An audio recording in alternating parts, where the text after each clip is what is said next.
Olá pessoal, estamos aí de volta para mais um vídeo aí falando sobre algumas questões em direito tributário e hoje a questão que eu quero tratar com vocês é uma questão que veio trazida para a gente aí pela FGV no 24º exame de ordem. Confere comigo a redação da questão e ela fala o seguinte, ó, João e Maria se livraram entre si contrato de locação, sendo João locador e proprietário do imóvel. No entanto, no contrato eles estipularam que a responsabilidade pelo pagamento do IPTU será de Maria, a locatária. Com base nessas informações, assinale a afirmativa correta.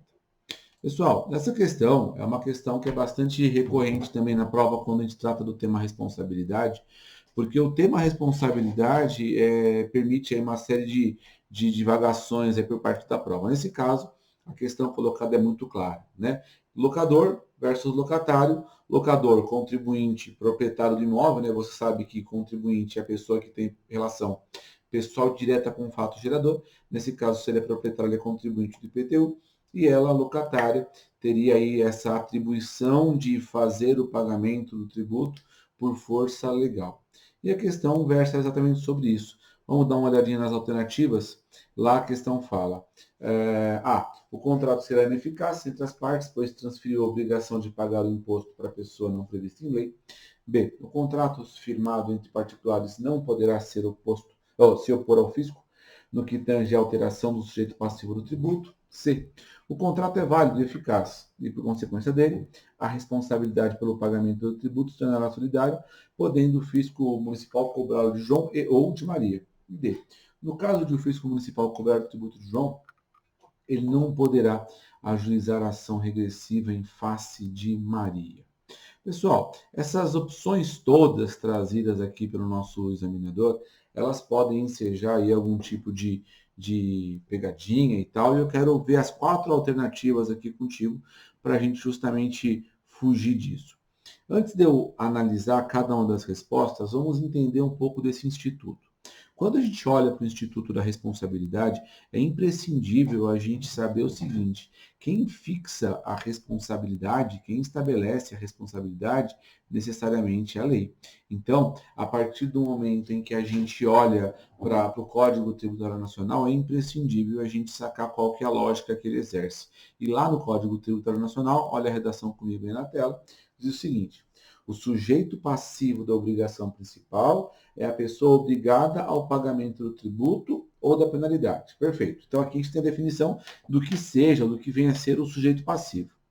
Lá disse, no parágrafo único, o sujeito passivo da obrigação principal é o contribuinte, quando tem a relação pessoal direta com o fato gerador, que nesse caso o contribuinte é o João, responsável, quando, sem revestir a condição de contribuinte, ou seja, não se tornando aí um contribuinte, a obrigação decorra de disposição expressa de lei. Aqui a gente tem um ponto importante. Quando a questão fala aqui revestir a condição, a obrigação que decorra expressamente da lei, a gente tem uma premissa.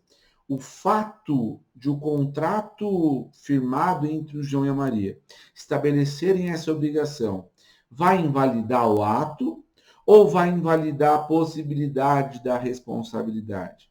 A pergunta que a gente tem que fazer o fato de haver essa previsão no contrato de que Maria assumiria aí a condição de responsável, nulifica o ato ou impede apenas e não somente a consecução disso em relação à cobrança do crédito tributário? Isso é um ponto que a gente tem que observar. Um outro ponto que eu queria observar com vocês é a redação aqui do artigo 123 do Código. Olha o que ele coloca. Vou colocar aqui na tela para a gente. Salvo disposição de lei em contrário, as convenções particulares relativas à responsabilidade pelo pagamento de tributo não podem ser opostas à fazenda pública para modificar definição legal de sujeito passivo das obrigações tributárias correspondentes. Ou seja, pessoal, a ideia de um contrato entre particulares firmado com esse objetivo, firmado com o intuito de criar ou de alterar uma forma, uma tese aí de responsabilidade, é afastado pelo artigo 123. Ou seja, a partir do momento em que a lei diz quem seja contribuinte e quem seja responsável, Somente a lei é quem pode fazer essa alteração da sujeição passiva. É o que fala o 123. Olha novamente, ó.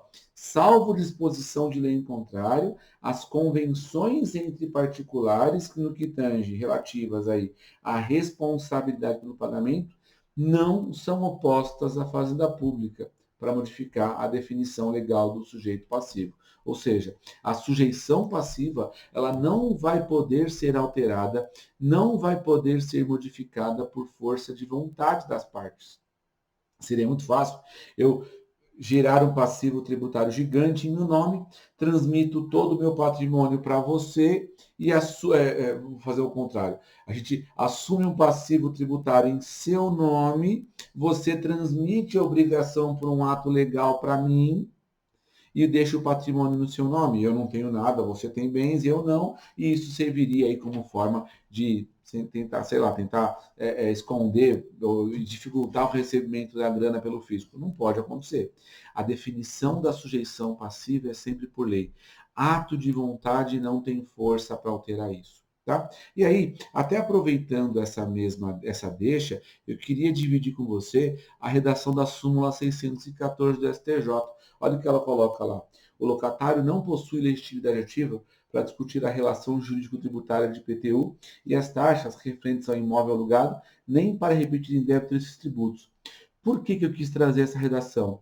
Para deixar claro para você o seguinte, essa legitimidade ela só pode ser estabelecida por lei, tanto para a imposição da obrigação tributária, quanto no que tange a repetição de indébito, eventual pagamento indevido, porque é o proprietário quem tem essa legitimidade, é o proprietário quem exerce o animus domini, tanto é que ele está levando à locação o imóvel que é de sua propriedade. Ou seja, a gente não pode dissociar aqui do conceito de propriedade do direito civil.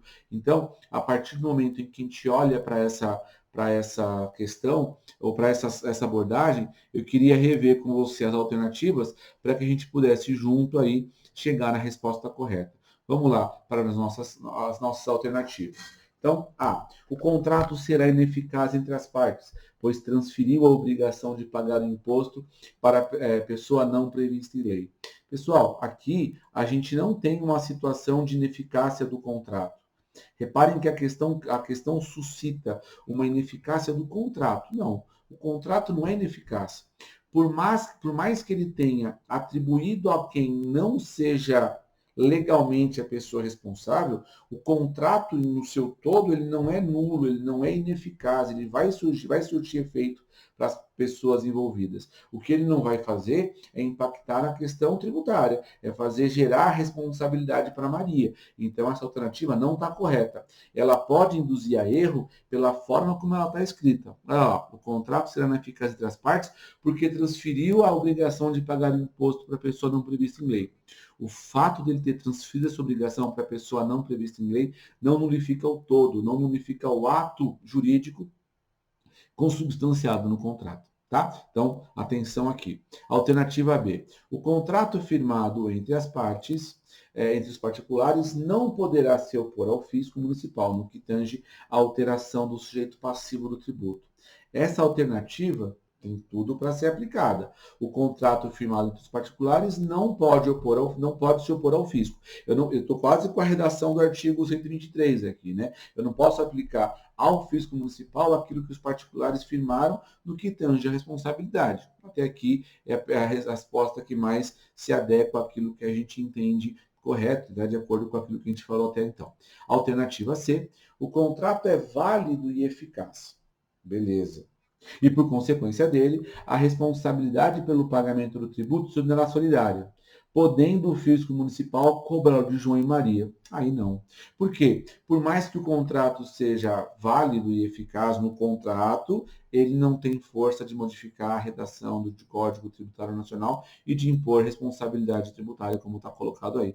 Então, essa parte final da alternativa C invalida, tornando essa resposta a resposta errada. E aí, a alternativa D, no caso de o fisco municipal cobrar o tributo de João, ele não poderá ajuizar a ação regressiva em face de Maria. Também uma resposta sem pé nem cabeça, porque o fato de o fisco cobrar do João não inviabiliza, não impede que ele faça essa cobrança em sede de regresso da Maria. Porque o contrato firmado entre eles, e aí que vem o pulo do gato, o contrato firmado entre eles pode impor uma obrigação civil de indenização, de reparação, ou de cobrança, ou de repasse dos gastos referentes ao IPTU para o locatário. O que ele não pode fazer é modificar o conceito da sujeição passiva. Tá claro? Então, se eu loco meu imóvel para você e pactuo com você que você, locatário, irá arcar com o IPTU, tá tudo certo. Eu repasso esse encargo para você. Caso você não honre, eu posso te executar, eu posso executar o contrato, eu vou te cobrar. É diferente, não estou impondo a obrigação tributária. Não vai haver alteração da sujeição passiva dessa obrigação tributária. Então, diante de todo esse contexto que nós vemos aí, o que a gente enxerga é que existe aí a alternativa correta, a alternativa da resposta B.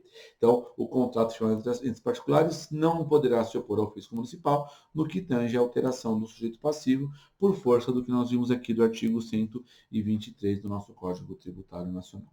Beleza? Espero que tenha te ajudado. Gostou? Deixa seu like, ativa o sininho e segue a gente aí nas redes sociais. Você tem aí os meus contatos, tanto no Instagram quanto no Facebook. Estou à disposição de você. Qualquer dúvida e quiser alguma sugestão de tema, manda aí que a gente aborda também para vocês, tá bom? Bons estudos e boa preparação aí para o seu exame de ordem. Meu abraço para você. Tchau, tchau.